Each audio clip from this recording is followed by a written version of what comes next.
Bonjour, c'est Ursule encore. On est le 1er juillet 2023. Alors, je viens sur la trompette aujourd'hui encore et je viens proclamer le retour de notre Seigneur Jésus-Christ. Amen et alléluia. Soyons tous bénis, soyons remplis de sa joie, persévérants en même temps, les yeux fixés sur notre Seigneur Jésus-Christ. Amen. Peu importe les circonstances de notre vie, peu importe les attaques, on doit garder le focus sur notre Seigneur. Amen. C'est le seul, amen, qui nous conduira à bon port, mais c'est le seul qui a donné sa vie entière pour nous. C'est celui-là qui nous aime. Amen. Très, très important de ne pas choisir une autre personne ou bien autre chose. Amen. S'il y a un choix à faire, choisis Jésus-Christ, Yahshua, Hamashiach, lui le vrai. Amen. Alors, il te conduira à bon port. Que le Seigneur bénisse sa parole. Alors aujourd'hui, on vient toujours continuer sur Idékel. Amen. Ça fait peut-être 4 jours que je n'ai pas apporté de message sur Idékel. Parce qu'au fait, j'étais toujours en train de creuser. Amen. Toujours en train de creuser. C'est très très important de faire confiance à Dieu et d'obéir à ce qu'il nous dit, même si on ne comprend pas. Amen. Alors, le 18 juillet, j'avais apporté un message. Et le message, c'était milieu, lieu de rassemblement et temps de la fin. Amen. J'avais apporté ce message-là. Et c'était le 18 juillet que je l'avais apporté. Parce que le Seigneur m'avait dit que le milieu, c'était le lieu de rassemblement.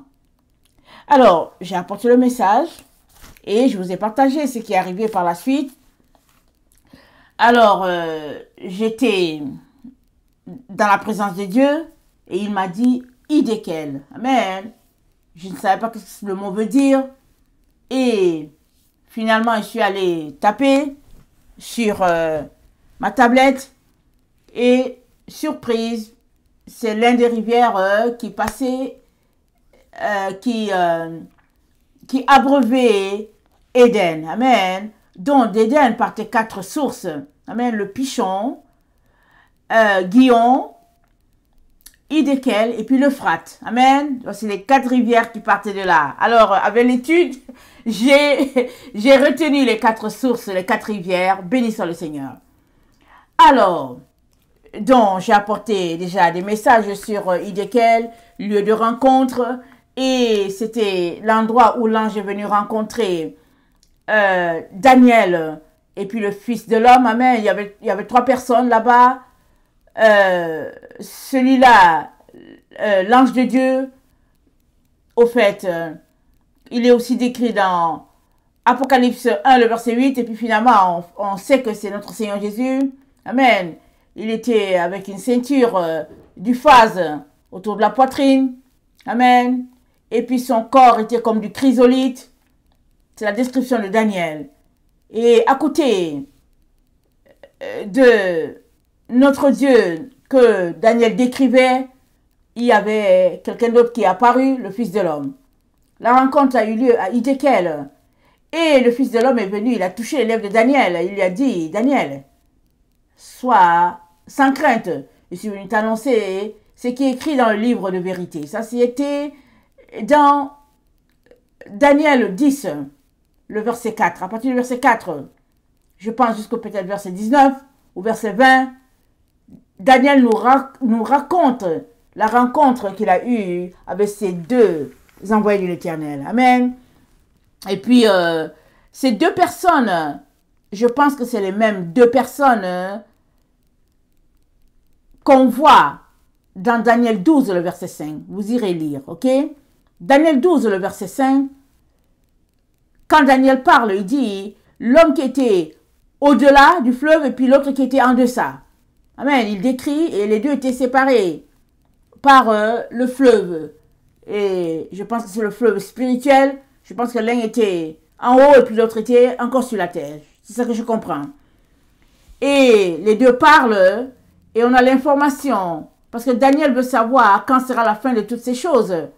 Parce que Daniel, dans sa vision, il a vu que les êtres humains seraient des bêtes. Amen. Ils seraient des bêtes. Et dans Daniel 7, Daniel 7, à partir du verset 11, Amen, pendant que les gens plaçaient les trônes, n'est-ce pas, pour le jugement. Amen. Daniel voit qu'on amène vers Dieu un fils d'homme. Amen. Et à ce fils d'homme-là, Dieu donne domination, autorité sur toute la terre.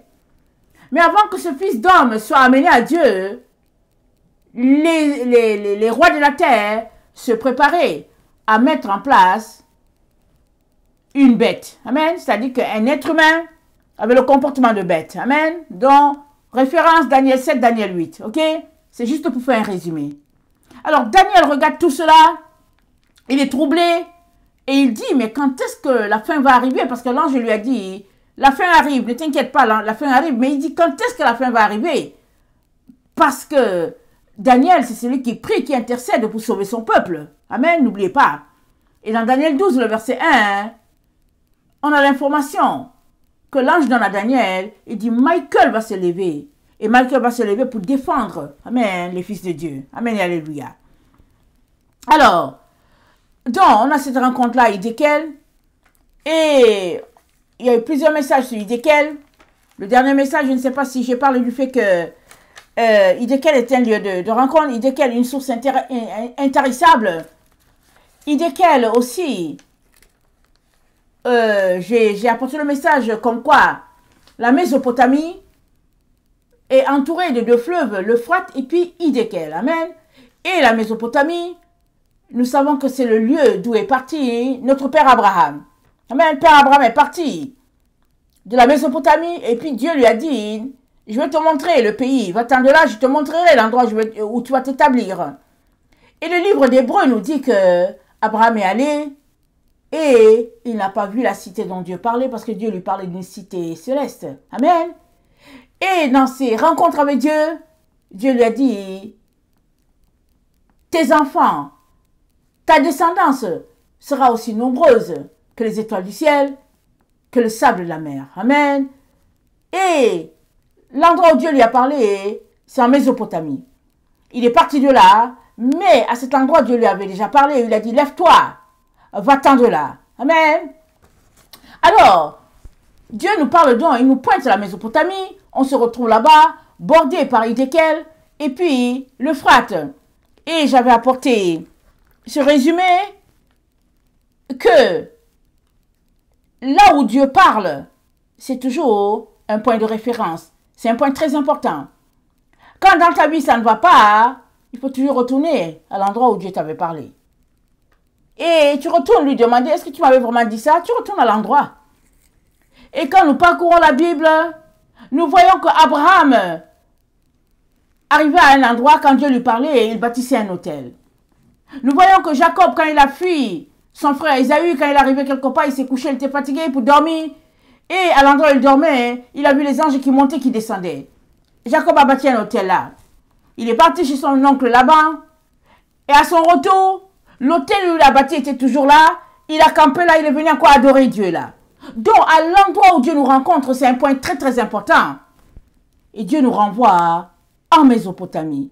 Mais la Mésopotamie, dans les études qu'on s'est retrouvé à faire, on s'est rendu compte que la Mésopotamie, d'où est parti Abraham, fait référence à cet endroit là où il y avait les 4 cours d'eau.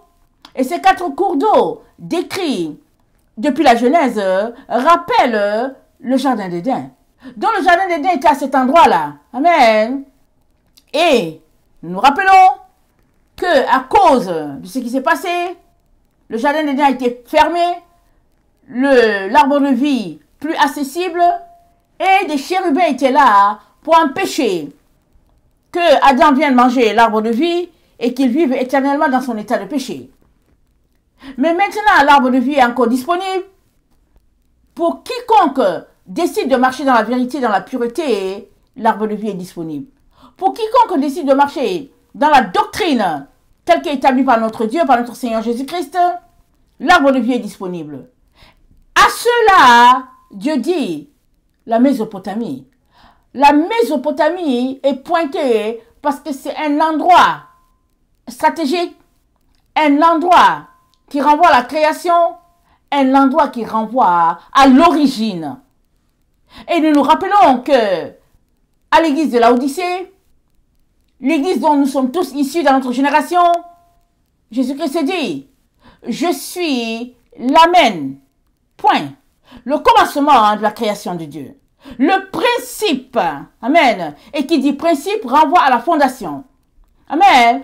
Donc, pour pouvoir bien finir, ou bien pour pouvoir te retrouver dans la présence de Dieu, il est important que tu retournes au principe, à la fondation.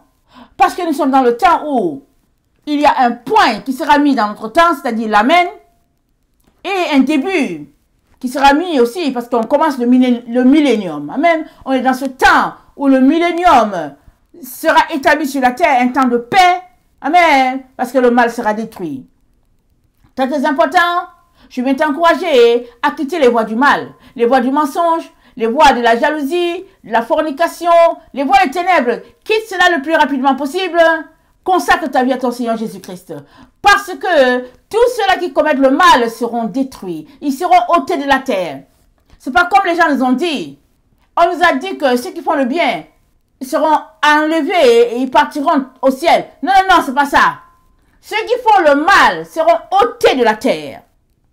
Et ceux qui font du bien vont rester sur la terre pour la replanter. Pour, au fait, la rendre habitable, semblable au ciel. Voilà pourquoi dans Ésaïe, je pense au 61, c'est dit, ils rebâtiront sur d'anciennes ruines. Je ne connais pas le verset, mais vous allez regarder autour du verset 6, 7, 8. C'est dit, ils rebâtiront sur d'anciennes ruines.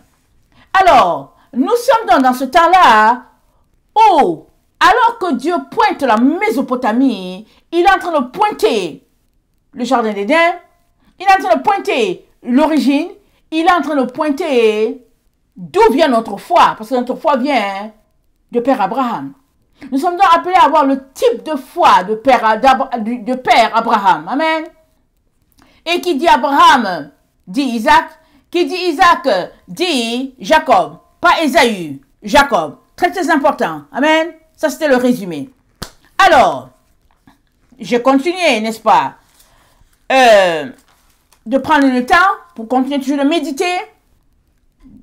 Garder la pensée de l'Éternel sur Idékel. Et le Seigneur m'a parlé de Mésos. Amen. Le milieu, le logos. Amen. On a déjà parlé de ça dans le passé. Mais Dieu est tellement bon parce que quand il m'avait donné le message sur le milieu, je ne savais pas où on partait. Amen. J'ai juste obéi. Je ne savais pas où on partait.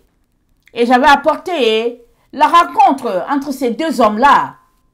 Daniel 12, le verset 5, à partir du verset 5 jusqu'au verset peut-être 11, je ne me rappelle plus, ou bien 5 à 8 peut-être. J'avais apporté le message le 18 juillet. Vous pourrez aller voir, ok? Mais aujourd'hui, le Seigneur nous parle de Mésos, milieu, logos. Amen. Donc, je reviens sur le mot Mésopotamie, parce que mon Mésos vient de Mésopotamie. Alors, Mésopotamie, c'est entre deux rivières. Amen. C'est le milieu. C'est l'entre-deux. Amen. Je sais que j'ai apporté un message déjà sur l'entre-deux. Amen. Alors, dans Mésos, milieu entre deux, et le logos, amen, c'est l'intelligence divine, c'est la doctrine mise en place par notre Dieu dès l'origine. Amen. Le logos, c'est aussi appelé, excusez, le logos, ok, je lis ce que j'ai écrit, ok. Le logos n'a jamais été créé, voilà. Le logos n'a jamais été créé. Le logos existe. Et le logos, c'est quoi? C'est la parole de Dieu. Jean nous en parle dans Jean 1. On va y aller petit à petit et on va décortiquer tout ce que le Seigneur a pour nous. Un gros plat. Amen. Alors, Jean 1, c'est dit, au commencement était la parole. Et la parole était avec Dieu. Et la parole était Dieu. Elle était au commencement avec Dieu. Toute chose a été faite par elle et rien de ce qui a été fait n'a été fait sans elle. En elle était la vie et la vie était la lumière des hommes. Je vais m'arrêter là. Donc, au commencement était le Logos. Et le Logos était avec Dieu. Et le Logos était Dieu. Il était au commencement avec Dieu. Toute chose a été faite par le Logos et rien de ce qui a été fait n'a été fait sans le Logos. En le Logos était la vie et la vie était la lumière des hommes. On s'arrête juste là. Ok. Donc, le Logos, c'est la parole de notre Dieu, mais j'ai déjà aussi apporté des enseignements sur le fait que la parole de Dieu, c'est les commandements de Dieu, les préceptes de Dieu, ce qui est établi, la base, le canevas sur lequel nous devons marcher. Amen. C'est le Logos. Alors, et nous continuons notre lecture. Je pense, je me suis arrêtée, je pense un peu plus tôt. On va regarder, on va retourner dans Jean 1. Je dois souligner un point important. On retourne dans Jean 1. C'est dit,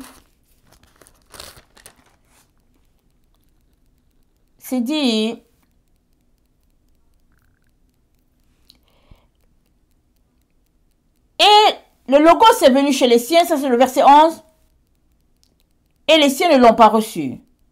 Mais à tous ceux qui ont reçu le Logos a donné le pouvoir de devenir enfants de Dieu, lesquels sont nés ni de la chair, ni du sang, ni de la volonté de la chair, ni du sang, mais ni de la volonté des hommes, mais de Dieu. Et le Logos a été fait chair. Le Logos a été fait, chair. Ça, c'est le verset 14, juste dans le verset 14. Jean 1, verset 14. Le Logos a été fait chair et a habité parmi nous, plein de grâce et de vérité. Et nous avons contemplé sa gloire. Une gloire comme la gloire du Fils unique venu de Dieu. Amen. Donc, le Logos est devenu chair. Le Logos a pris la forme humaine et est devenu une personne dans la personne de Jésus-Christ. Mais à l'origine, le Logos, c'est l'intelligence divine. Le Logos, c'est la doctrine. Amen, établie par notre Dieu. Et le Logos, on comprend que c'est le pont entre Dieu et les hommes. Amen. Parce que c'est Dieu qui a créé le Logos avant toute chose. Et quand nous lisons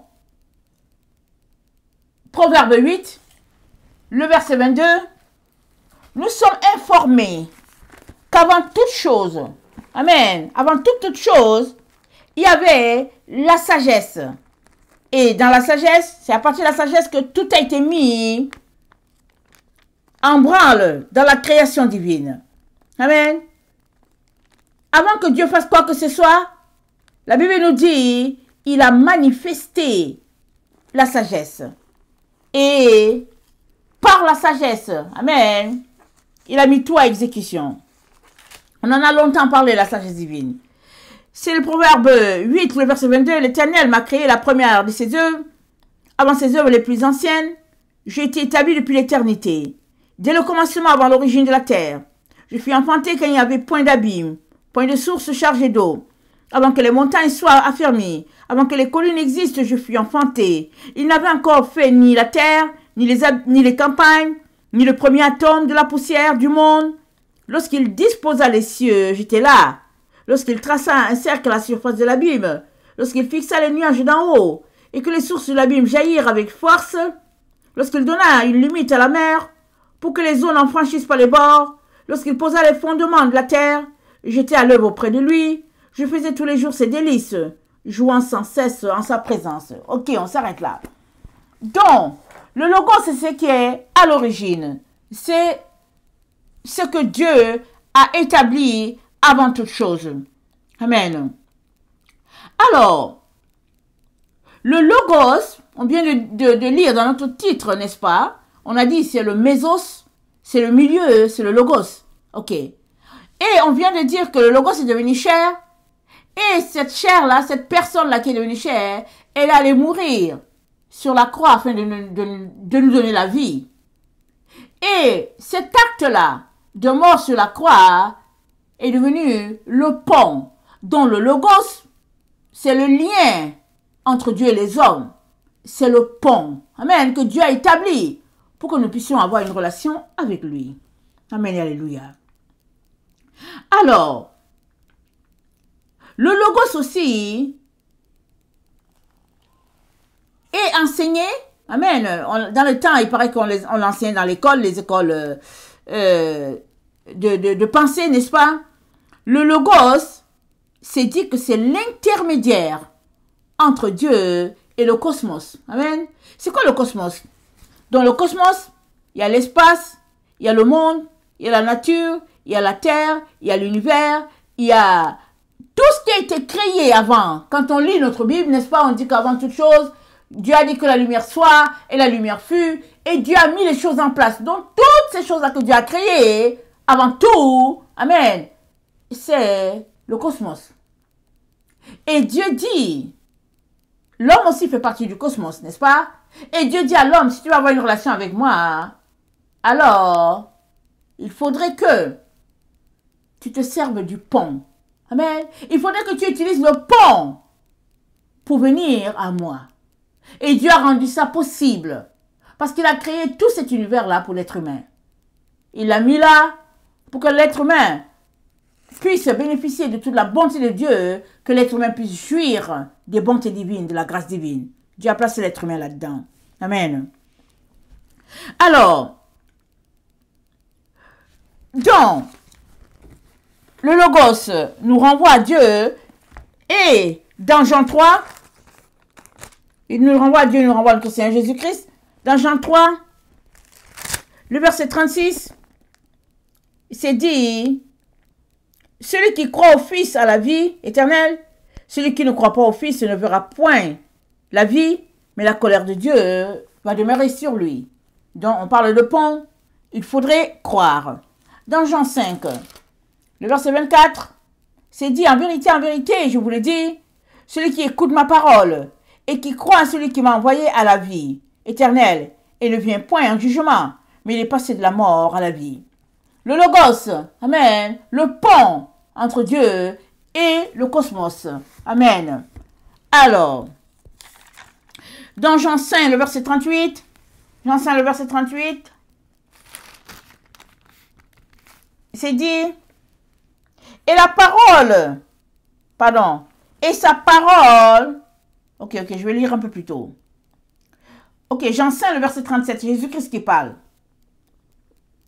Il dit, je vais commencer au verset 35, ok? Jean 5, le verset 35, excusez-moi. Jean était la lampe qui brûle et qui luit, et vous avez voulu vous réjouir une heure à sa lumière.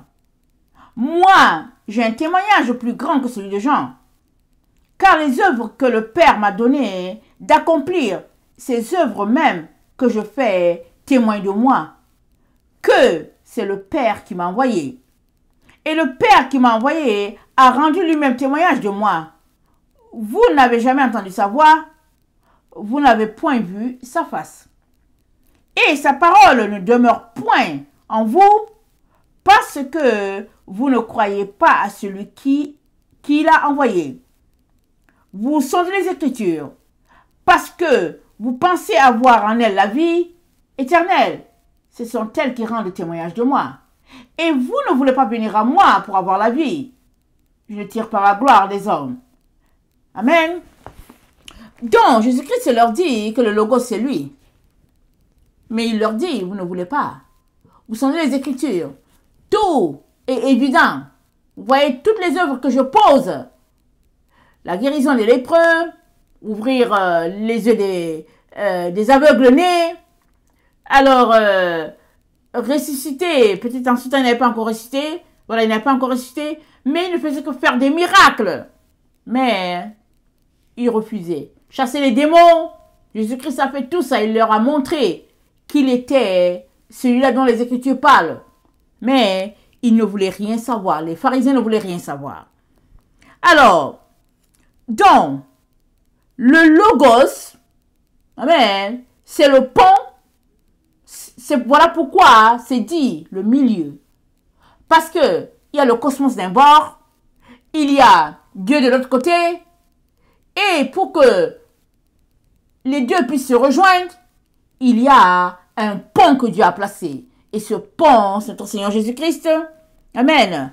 Et c'est lui, le Mésos. Amen. Alors, on voit venir, n'est-ce pas, pourquoi Dieu nous renvoie en Mésopotamie. Parce que Mésopotamie, ça veut dire entre deux rivières, ça veut dire milieu. Amen. Faut-il comprendre le langage de Dieu? Alors, et pour comprendre le langage de Dieu, il faut rester dans sa présence. Pendant qu'on est dans sa présence, il va nous expliquer qu'est-ce qu'il est en train de dire. Mais si tu ne restes pas dans sa présence, tu auras juste devant toi le mot Mésopotamie et puis tu vas dire, mais qu'est-ce qu'on fait avec Mésopotamie parce qu'on ne va pas comprendre. Mais pendant qu'on cherche, Dieu finit par se révéler. Amen et alléluia. Alors,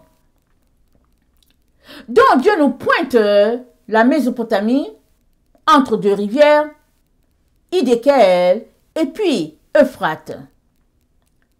Alors, c'est là que Dieu a appelé Abraham et c'est là que Dieu lui a donné la promesse. Si nous croyons à ce Dieu-là et que nous utilisons le pont, le logos, alors nous serons fils d'Abraham. Nous entrerons dans la promesse que Dieu lui a faite ce jour-là en Mésopotamie. Amen, nous entrons là-dedans. Alors, le Mésos, donc, c'est l'intermédiaire le plus élevé qui existe sur la terre. C'est-à-dire, Dieu en personne, venu et devenu chair, amen, pour établir ce pont-là. Et c'est dit dans Colossiens 1, qu'il est le premier né de la création de Dieu. Il est avant toute chose et toute chose existe par lui. On connaît bien ce passage, on va le lire rapidement. Parce qu'aujourd'hui, on parle du Logos. Amen. Le Logos. Excusez-moi. Bruit de feuilles. Alors, Colossiens 1, le verset 12. Rendez grâce au Père qui vous a rendu capable d'avoir part à l'héritage des saints dans la lumière, qui nous a délivrés de la puissance des ténèbres et nous a transportés dans le royaume du Fils de son amour, en qui nous avons la rédemption et la rémission des péchés. Il est l'image du Dieu invisible, le premier-né de toute la création, car en lui ont été créées toutes les choses qui sont dans les cieux, sur la terre, visibles et invisibles, trône, dignité, domination, autorité, tout a été créé par lui et pour lui. Il est avant toute chose, et toute chose subsiste en lui. Il est la tête du corps de l'Église. Il est le commencement, le premier-né d'entre les morts, afin d'être en tout le premier, car Dieu a voulu que toute plénitude habitât en lui. Il a voulu par lui réconcilier tout avec lui-même, tant ce qui est sur la terre, que ce qui est dans les cieux, en faisant la paix par lui, par le sang de la croix. Je vais relire le verset 20. Il a voulu, par lui, réconcilier tout avec lui-même. Donc, réconcilier deux parties. Voilà le pont. Amen. Donc, Jésus-Christ, c'est le pont, c'est le logos, c'est le mésos. Amen. Mésopotamie. Donc, voilà. Alors, maintenant, il y a un problème qui se pose. Amen.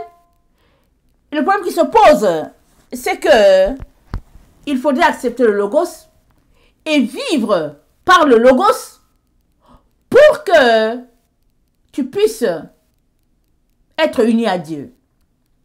Donc, le Logos, c'est cette force-là, si on peut le dire ainsi, qui vient balancer ce qui est déséquilibré. Parce que Dieu est d'un bord, le cosmos est de l'autre, et puis toi tu es dans le cosmos, mais toi tu veux être avec Dieu. La seule manière pour toi d'être avec Dieu, c'est d'utiliser le pont qui est notre Seigneur Jésus-Christ. Amen. Et la manière de l'utiliser, ce n'est pas à ta façon, à toi. Les hommes ont établi leur manière. Ils nous ont dit, voilà comment on peut avoir le pont avec Dieu.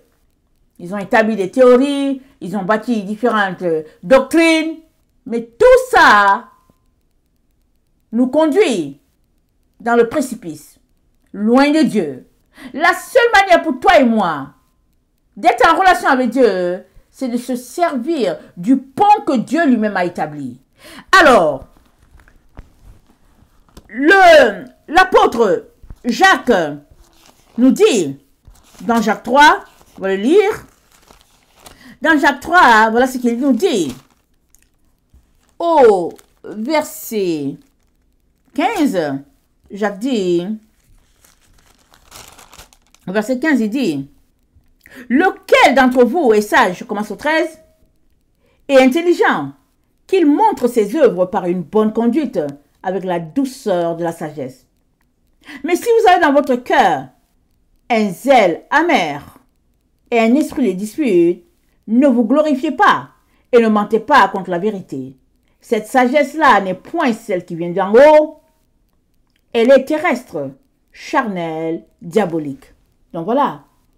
Donc les hommes utilisent la sagesse charnelle, diabolique, la sagesse de ce monde pour connecter à Dieu.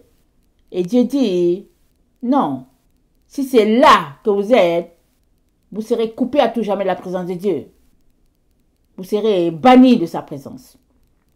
La seule manière pour toi et moi d'être en relation avec celui-là qui nous a créés, c'est d'utiliser le pont qu'il nous a donné, mais bien sûr, d'utiliser la voie qui mène à ce pont-là, et c'est la sagesse selon Dieu.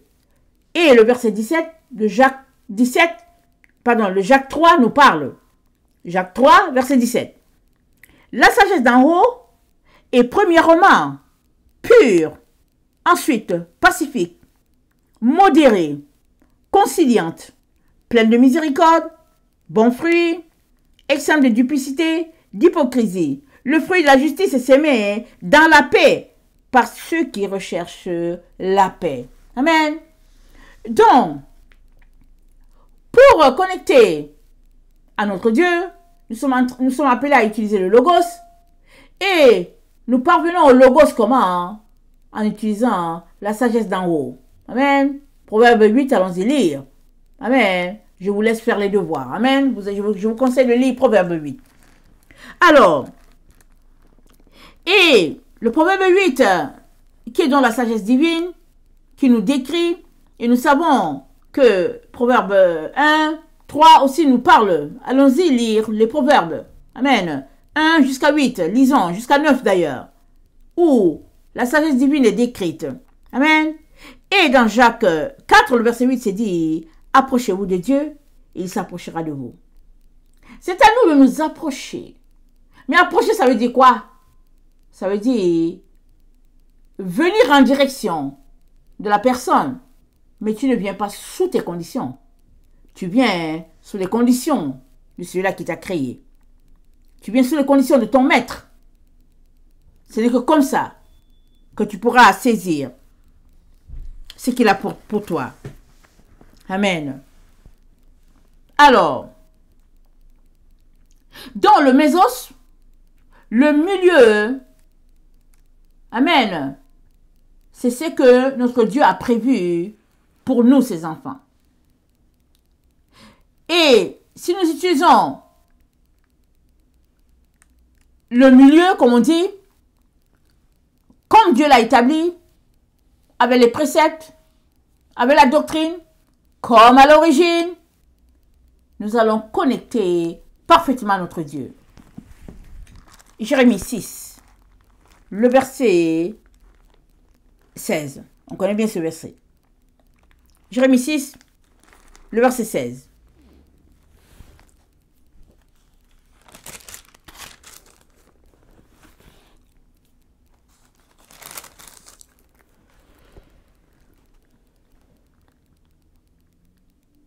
Ainsi parle l'Éternel. Placez-vous sur les chemins, regardez, et demandez quels sont les anciens sentiers. Quelle est la bonne voie, marchez-y, et vous trouverez le repos de vos âmes. Mais ils répondent, nous n'y marcherons pas. J'ai mis près de vous des sentinelles, soyez attentifs au son de la trompette. Mais ils répondent, nous ne serons pas attentifs. C'est pourquoi écoutez, nation. Sachez ce qui leur arrivera, assemblée des peuples. Écoute, terre, voici je veux faire venir sur ce peuple malheur, fruit de ses pensées, car ils n'ont point été attentifs à mes paroles. Ils ont méprisé ma loi. Donc, la loi de Dieu, c'est le logos. Amen. Pour arriver à lui, nous sommes appelés à marcher sur ce que Dieu a dit, et Dieu a appelé cela sur l'ancien sentier. C'est dit, il dit, demandez quels sont les anciens sentiers, quelle est la bonne voie, marchez-y. Amen. Dieu n'a pas changé. Et il ne change pas. Même si nous sommes au XXIe siècle et que nous pensons que les hommes peuvent devenir des femmes, les femmes peuvent devenir des hommes, et que les femmes peuvent porter les habits d'hommes, les hommes peuvent porter les habits des femmes, et qu'on peut faire ce qu'on veut, et puis aller changer le volume de notre bouche, faire tout ce qu'on veut. Même si on pense qu'on est libre de faire tout ça, Dieu n'a pas changé, et il reste le même. Et il dit, voici la voie, c'est l'ancien sentier. Amen et alléluia. Merci, Seigneur, pour tous ceux-là qui ont les oreilles pour entendre. Alors, il est donc très important, amen, de nous concentrer sur ce que nous croyons. À quoi croyons-nous? Amen. Sur quoi nous appuyons-nous?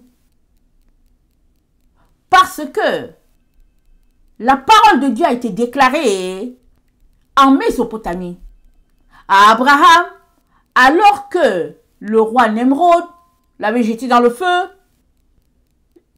voulait que Abraham l'adore, parce que Nemrod était un dieu pour les peuples sur qui il régnait. Il était leur dieu. Mais Abraham a dit, tu ne seras pas mon Dieu. Abraham a décidé d'adorer le vrai Dieu. Et après avoir subi tout ce qu'il a subi, et qu'il n'est pas mort, amen, Dieu lui a dit, quitte de là où tu es là, quitte là, de la maison de ton père, et va-t'en, et je vais t'indiquer l'endroit. Voilà pourquoi Dieu nous renvoie en Mésopotamie, non pas pour aller adorer comme on adore en Mésopotamie, parce que la Mésopotamie aujourd'hui, c'est dans ces lieux-là délimité par l'Irak, l'Iran, la Libye, et puis les pays d'environ, et puis on longe un peu l'Éthiopie, dans ce secteur-là. Amen. Bon, il y a un cours d'eau qui coule par là. Mais au fait, la Mésopotamie, c'est toute cette grande région-là qui est là-bas, dans ce secteur-là. Mais il y a un endroit bien précis où Dieu a parlé à Abraham. Et à cet endroit bien précis, Dieu lui a donné une parole bien précise. Et la parole, c'est que, comme Abraham a refusé d'adorer Nemrod, Abraham a refusé de pratiquer l'idolâtrie, Dieu lui dit, je serai ton Dieu, je serai ton Père. Même parole pour toi et moi aujourd'hui. Mésos, le milieu. Tu as besoin du logos. Parce que Mésos, c'est le milieu, c'est le logos. Tu as besoin du logos pour t'en sortir. Si tu ne lis pas ta Bible, tu ne marches pas sur les principes de Dieu, tu ne jeûnes pas, tu ne pries pas, tu ne pratiques pas la religion saine, pure, telle que notre Seigneur Jésus-Christ l'a décrite, tu ne vas pas réussir à te rendre. Tu ne vas pas réussir à passer le pont. Parce que ceux qui passent le pont remplissent les conditions. Vous savez, ces ponts à péage-là, quand tu arrives dans les ponts à péage, tu ne passes pas. Tu arrives, il faut payer un montant. Et puis, par le passé, il y avait toujours des gens qui étaient là. Il fallait passer par, comment on appelle ça, le comptoir, payer un montant et puis continuer. Aujourd'hui, dans les ponts à péage, ça se fait souvent de façon sophistiquée. Mais il faut que tu payes quelque chose. Sinon, tu ne passes pas. Et puis aussi, il faudrait que tu roules à une certaine vitesse. Si tu ne roules pas à une certaine vitesse, tu dépasses, il y a les radars. On va t'envoyer, au fait, une contravention chez toi. Donc, il y a les conditions. Sur cette terre-ci, il y a des conditions pour traverser certains ponts. C'est la même chose avec notre Seigneur Jésus. Le Seigneur Jésus n'a pas dit que chacun pouvait faire ce qu'il veut. Mais les êtres humains, comme ils ne veulent pas obéir, ils disent, c'est la grâce. On peut faire tout ce qu'on veut, disent-ils. Mais la vérité est que tu as beau raconter ce slogan-là, le réciter, ça ne change rien à ce que Dieu a dit. C'est que tu le récites pour rien. Quand tu vas mourir, tu verras bien que tu n'auras pas traversé le pont. Amen. Tu ne l'auras pas traversé. Parce que tu n'as pas marché sur les conditions. Tu n'as pas pratiqué ce que le Logos te dit de faire. Alors aujourd'hui, le Seigneur nous intéresse à retourner à l'origine, en Mésopotamie. La Mésopotamie, amen, spirituellement parlant. Et il veut qu'on utilise le milieu, c'est-à-dire le Logos, qui est le Mésos. Il veut qu'on utilise le Logos dans notre quotidien pour pouvoir refléter notre Seigneur Jésus-Christ, être à son image, amen, et pouvoir faire partie de la maison du Père. Donc voilà le message que le Seigneur a pour nous aujourd'hui. Mésos, le milieu, le pont, le Logos. C'est par la parole que nous sommes appelés à vivre. L'homme ne vivra pas de pain seulement, mais de toute parole qui sortira de la bouche de Dieu. Voilà le message que notre Seigneur a pour nous aujourd'hui. Que le Seigneur bénisse sa parole et que chacun puisse mettre en place un programme pour pouvoir pratiquer la parole de Dieu, les préceptes de Dieu. Parce que si tu lis la parole et que tu ne la pratiques pas, tu as au fait rien fait. L'enfant de Dieu, c'est pas parce qu'il dit qu'il est l'enfant de Dieu qu'il l'est. On voit l'enfant de Dieu dans la pratique de la parole de Dieu. C'est en ce sens-là qu'il est enfant de Dieu. Amen. Que le Seigneur bénisse sa parole. Maranatha, Jésus revient. Amen et alléluia. Soyons tous bénis. Amen.